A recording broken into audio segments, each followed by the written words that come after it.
ভোকাট্টা ভ্রমণ পরিবারের আরও একটি ট্রাভেল ভ্লগে আপনাদের সবাইকে স্বাগতম।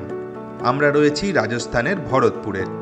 আগের ভিডিওতে আমরা আপনাদের নিয়ে গেছিলাম কেওলাদেও ন্যাশনাল পার্কে পাখি দেখতে। আজকের পর্বে আপনাদের নিয়ে যাব লোহাগড় দুর্গের অন্দরমহলে। তাহলে চলুন। দেখুন, কালকে তো আমি এখানে কিছুই দেখাতে পারিনি। এই জায়গাটার নাম হচ্ছে সারস মোড়। তাহলে আপনারা এলে কি করতে হবে, ভরতপুর জংশন থেকে টোটো নিয়ে আপনাকে আসতে হবে এই যে সারস মোড়ে। তো হোটেল সারস আরটিডিসি দেখা যাচ্ছে দূরে, ওইটা হচ্ছে আরটিডিসি হোটেল সারস। এখানে একটা ট্যুরিস্ট ইনফরমেশন সেন্টার, এটা হচ্ছে ট্যুরিস্ট ইনফরমেশন সেন্টার। আর এই সারস মোড় থেকে আমি যদি ডান দিকে ঘুরি, আমি যেদিক দিয়ে এলাম ওই দিক দিয়ে হচ্ছে বিজলি চৌরাহা বলে। এখানে অবিশ্বাস্যভাবে যে ক্যালকাটা ইলেকট্রিক কর্পোরেশনের একটা অফিস আছে, সিইএসসি, এইখানে। তো সেটাকেই বলছে বিজলি চৌরাহা, বিজলি ঘর চৌরাহা। আর এইদিকে হচ্ছে কেওলাদেও ন্যাশনাল পার্ক, এখান থেকে 5 মিনিট হেঁটে। এই যে দেখুন, এদিকেও অনেক হোটেল রয়েছে। আর আমাদের হোটেল হচ্ছে এই যে হোটেল প্রতাপ রিগাল।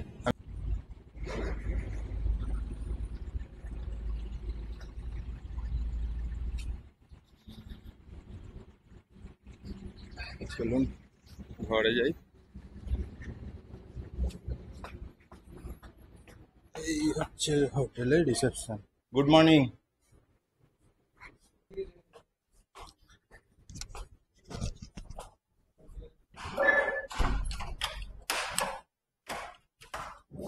ঘরটা খুবই বিচ্ছিরি অবস্থা হয়ে রয়েছে, কারণ যেহেতু আমি রাত্রিবেলা ছিলাম। তাও আমি একটা রুম টুর দেখিয়ে দিচ্ছি। এই হচ্ছে ঘর। এই যে এদিকে জানলা আছে, এসি আছে, এখানে একটা কাবার্ড আছে, টিভি আছে, এই যে বিছানায় সব আমার জামা কাপড় ডাই করে রাখা। আর এই হচ্ছে বাথরুমটাও দেখিয়ে দিই। এই যে ওয়েস্টার্ন টয়লেট আছে, এখানে সেন্ট্রাল মানে গিজার, ঠান্ডা গরম জল দুইয়েরই ব্যবস্থা। আর এই হচ্ছে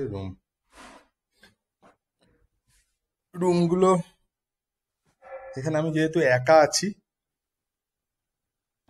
এবং আমি এসে স্পট বুকিং করেছি, তাই আমি দরদাম করে এই রুমটা 1000 টাকায় পেয়েছি। নইলে জেনারেল ট্যারিফ মনে হয় 1500 টাকা। আর এই হচ্ছে রুম থেকে বাইরের রাস্তায় ভিউ। তো এখন বাজে 10টা 15, আমাকে 11টায় হোটেল ছাড়তে হবে। তো আমি যাই, এবার একটু স্নান টান করে নিই। আজকে যেটা প্ল্যান, যে এখানে আমি লাগেজগুলো রেখে দেবো, মানে রুমে চেক আউট করে এখানে লাগেজটা রেখে দেবো। লাগেজটা রেখে এখানে এই ভরতপুর সিটিতে আর যে কটা জায়গা সেগুলো ঘুরে দেখে নেব। তার মধ্যে আছে লক্ষ্মণ মন্দির, গঙ্গাজি মন্দির, আর লোহাগড় ফোর্ট এবং ওখানকার গভর্নমেন্ট মিউজিয়াম। এইগুলো আমরা ঘুরবো। ঘোরার পরে আবার এখানে এসে লাগেজ কালেক্ট করে সন্ধেবেলা 7টার সময় আমার ভরতপুর থেকে দিল্লি যাওয়ার ট্রেন আছে। তো সেভাবেই আজকে ঘুরতে হবে। সারস মোড় থেকে একটা টোটো ধরলাম, এখন যাচ্ছি লোহাগড় ফোর্ট। 50 টাকা ভাড়া নিল, 3 কিলোমিটার মনে হয় এখান থেকে, তাও বেশি নিয়ে নিয়েছে। অটো করে হয়তো ভাড়া করে গেলে হয়তো আমি যেতাম। ঠিক আছে, যাই আপাতত লোহাগড় ফোর্ট, গিয়ে আবার আপনাদের দেখাচ্ছি। লোহাগড় ফোর্ট অর্থাৎ কিনা লোহার কেল্লা। এই দুর্গ এককালে ছিল অজেয়। 1732 সালে ভরতপুরের রাজা সুরজমাল এই কেল্লা নির্মাণ করেন। 7 বছর সময় লেগেছিল এই কেল্লা নির্মাণ করতে। আজকের দিনে এই কেল্লার অন্দরে বসেছে সরকারি মিউজিয়াম।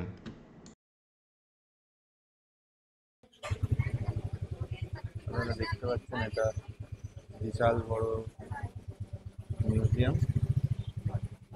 চলো, আজকে যেহেতু গান্ধী জয়ন্তী, গান্ধীজির জীবনের নিয়ে একটা প্রদর্শনীও হচ্ছে।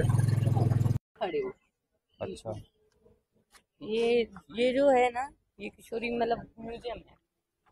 कौन सा? ये वाला? राज के संग्रहालय म्यूजियम। हाँ। मतलब ये इसका बंटवारा कर दिया था, और इसका ना ये किशोरी महल है, इसका आधा पार्ट। कहाँ है? वो सामने है, इसकी टिकट भी आपको यहीं से मिलेगी। अच्छा अगर दोनों की कम दो टिकट लोगे, जैसे म्यूजियम और किशोरी महल घूमना है तो एक टिकट पड़ेगी इसकी 52 और सिंगल लोगे तो इसकी पड़ेगी 20। अच्छा, हाँ तो घूम लेंगे, उसमें क्या। और एक और चीज आती है आपके ऊपर, ये जो है ना नीला सा बोर्ड लग रहा है, उस पर छबाल बुर्ज विजय स्तंभ बोला जाता है जो। अच्छा ঠিক আছে, ओके भैया, থ্যাংক ইউ भैया। मुश्किल। টিকিট নিয়ে নিয়েছি, মিউজিয়াম আর কিশোরী মহলের জয়েন্ট একটা টিকিট নিয়েছি, যেটা 52 টাকা দাম। আর আমি যদি শুধু মিউজিয়াম ঘুরতে চাইতাম তাহলে এটা হচ্ছে 22 টাকা টিকিটেই হয়ে যেত। তো ওরা আমাকে কি বোঝাচ্ছিল আমি বুঝতে পারিনি, আমি 52 টাকাটাই নিয়ে নিয়েছি। ওরা বলছে যে কিশোরী মহল যেহেতু পুরোটা অ্যাক্সেস নেই, তো ওটা গিয়ে লাভ নেই, আপনি শুধু মিউজিয়ামটা দেখে 22 টাকাতেই হয়ে যাবে, আর কিশোরী মহল বাইরে থেকেই দেখে নিতে। কিন্তু আমি 30 টাকার মায়া না করে আমি পুরো এটাই করে নিয়েছি। দেখুন কি সুন্দর, এটা হচ্ছে এখানকার গভর্নমেন্ট মিউজিয়াম। চলুন যাওয়া যাক।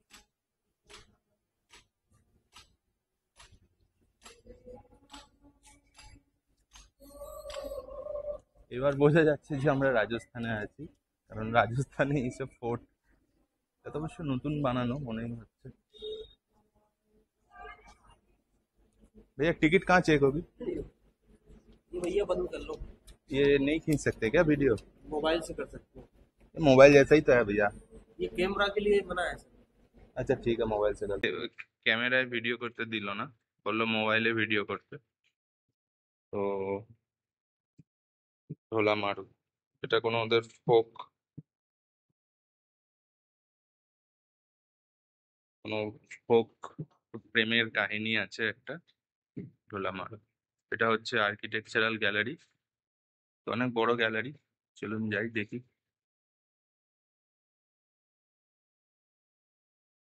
দেখুন কি বড় একটা কড়া, বিশাল বড় কড়া।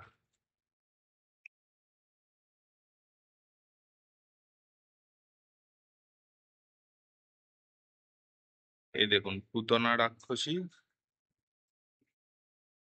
ব্রেস্ট ফিডিং করাচ্ছে কৃষ্ণকে।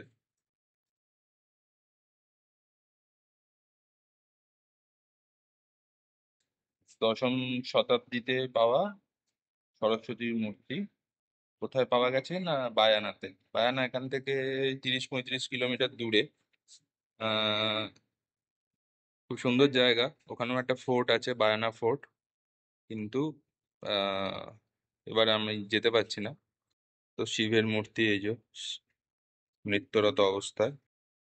চলুন এবার অন্য দিকটায় যাওয়া যাক।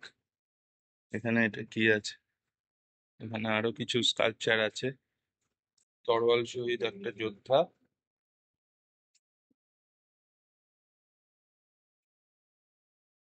এই গ্যালারিতে মনে হচ্ছে গান্ধীজিকে নিয়ে প্রদর্শনী হচ্ছে, সাজানো আছে এই যে, দেখেই বোঝা যাচ্ছে। আহ চলুন আমরা আগে ওপরের দিকে এগিয়ে যাই, ওখানে সিঁড়ি দেখতে পাচ্ছি। খুবই লোকজনের ভিড় নেই বললেই চলে। এখানে লেখা আছে খাস কামরা, তো বোর্ড দেওয়া আছে, যাই। এই যে এই হচ্ছে ফার্স্ট ফ্লোরে যাওয়ার রাস্তা।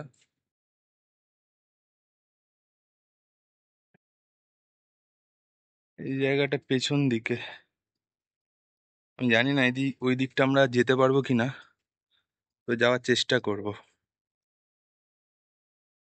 কোনো মন্দির আছে, মদন মোহনজি মহারাজ মন্দির, আর এইটা সামনের দিকটা।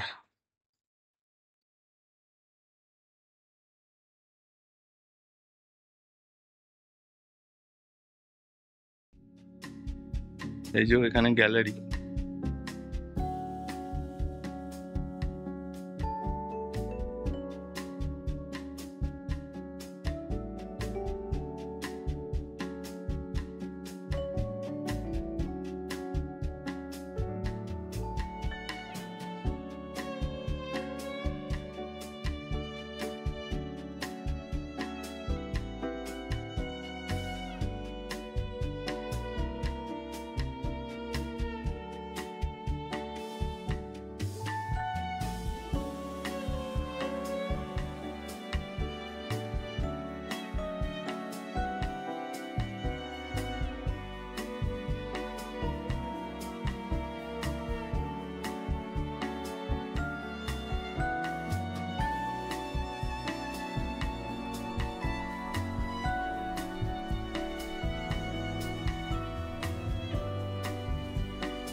এটা মিসেলেনিয়াস আর্ট গ্যালারি। এখানেও একটা বিশাল বড় পাখা, এই দেখুন।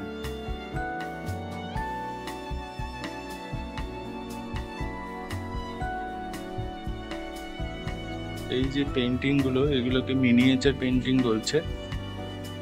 এই যে গ্যালারিটার নামই হচ্ছে মিনিয়েচার পেন্টিং গ্যালারি।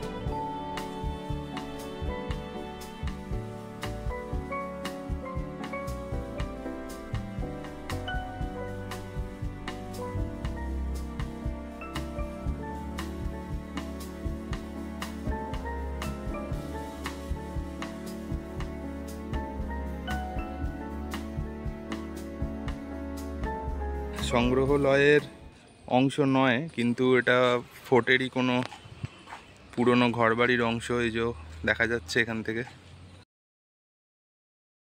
কাজ হচ্ছে ওখানে ওপর থেকে। মিউজিয়ামটা দেখতে বেশ ভালোই লাগছে। 56 স্তম্ভ বা বারাদ্রি যেটা বলছে, সেই জায়গাটা ঘুরে দেখি। এখানে কেন যে আমাকে ক্যামেরা করতে দিল না ভগবান জানে।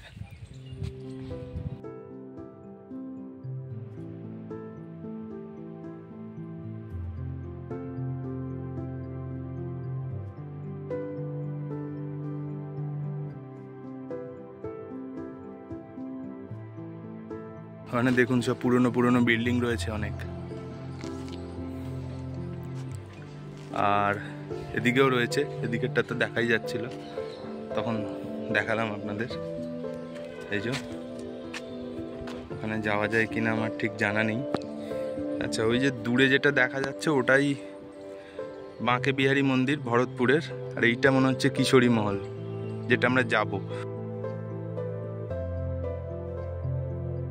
দিক থেকে প্রথমে এন্ট্রি করেছিলাম, করে তারপরে ওই যে ওখানে স্কাল্পচার গ্যালারি দেখলাম, তার উপরে বিভিন্ন আর্মস, পেন্টিং, হ্যান্ডিক্রাফটস ইত্যাদি গ্যালারি দেখলাম।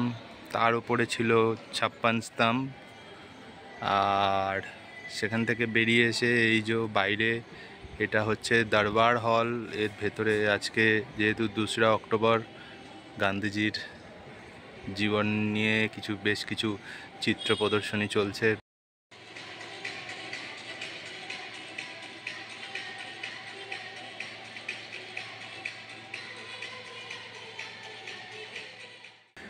এই জায়গাটা হামাম ছিল, শাহী হামাম। এখানেও একটা স্কাল্পচার গ্যালারি রয়েছে।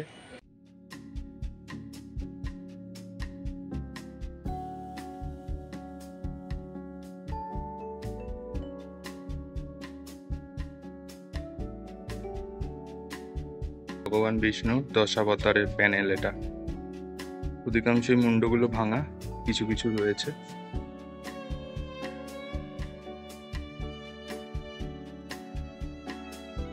বরাহ অবতারের একটা মূর্তি। এই যে জায়গাটা, এই জায়গাটাই ছিল সম্ভবত হামাম। এই যে লেখা আছে,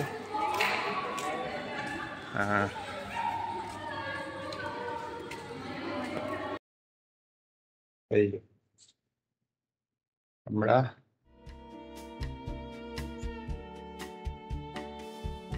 হামামের মধ্যে ঢুকে গেছি। হামাম মানে স্নান ঘর। এই দেখুন, এখানে তো নিশ্চয়ই কিছু জলের ফোয়ারা জাতীয় ছিল। আর এই দেখুন, সূর্যের আলো ঢোকার কি চমৎকার ব্যবস্থা।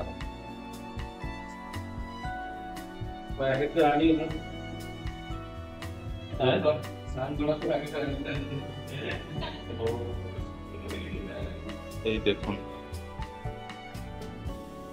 স্নানঘর, দেখুন, বাপ রে বাপ।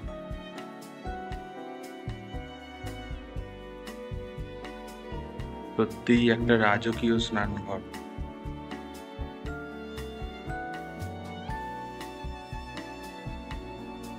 সব যে এটা তো নিশ্চয়ই জলের ট্যাঙ্ক ছিল, যেখানে স্নান হতো, মানে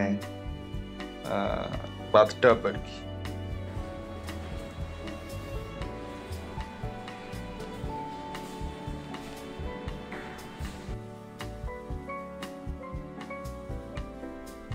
এগুলো যে সম্পূর্ণটাই চিত্রকলায় সজ্জিত ছিল সে তো বলে দিতে হবে না। যে জায়গাগুলো সাদা দেখছেন সেগুলো নিশ্চয়ই আগে কোনো চিত্রকলায় সজ্জিত ছিল, কিন্তু কালের নিয়মে সেগুলো নষ্ট হয়ে যাওয়ার পরে রিনোভেট করার সময় এগুলোতে চুনকাম করা হয়েছে। কিছু কিছু ছবি এখনো এঁকে রাখা হয়েছে একটা ধারণা দেওয়ার জন্য।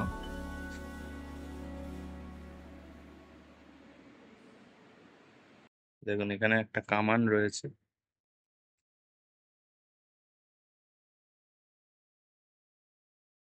কামান সম্পর্কে এখানে কিছু লেখা ছিল কিন্তু বোঝা যাচ্ছে না, মানে সিঁড়ি নেমে গিয়ে এখানেই শেষ হয়েছে। তার মানে বোঝা যায় যে এটা মানে এখন বন্ধ করে দেওয়া হয়েছে। আগে নিশ্চয়ই কোনো সুড়ঙ্গ টুড়ঙ্গ ছিল যেখান থেকে কোনো গুপ্ত কক্ষে প্রবেশ করার জায়গা ছিল। একা একা ঘুরছি ভরতপুরে, লোহাগাড় ফোর্টের ভেতরে আছি। তো মেন যে মিউজিয়াম বিল্ডিংটা, সেই মিউজিয়াম বিল্ডিং এর ছাদে এসে এখন বসে আছি। তারপরে ওদিকে যাব কিশোরী মহলে, তারপরে এদিকে জওহর কুণ্ড আছে সেটা দেখব। তারপরে বাইরে একটা মন্দির আছে, বাঁকে বিহারী মন্দির, সেটাও দেখব। দেখে এখান থেকে বেরোবো। বেরিয়ে কটা বাজে এখন? 12:15-20। 3টে থেকে আবার ওই মন্দিরগুলো খুলে যাবে, লক্ষণ মন্দির আর গঙ্গা মহারানী মন্দির। তো সে দুটো দেখা হয়ে যাবে। তো দেখা যাক কি হয়। আজকের পর্বটি তাহলে এখানেই শেষ করছি। পরবর্তী পর্বে আপনাদের দেখাবো কিশোরী মহল, বাঁকে বিহারী মন্দির, জামা মসজিদ, গঙ্গা মহারানী মন্দির ও লক্ষণ মন্দির। আমাদের ভিডিওগুলো ভালো লাগলে অবশ্যই লাইক, কমেন্ট এবং শেয়ার করবেন। চ্যানেলটিকে সাবস্ক্রাইব করতে ভুলবেন না কিন্তু। সকলে ভালো থাকুন এবং ভ্রমণে থাকুন। সঙ্গে থাকুক ভোকাট্টা ভ্রমণ পরিবার।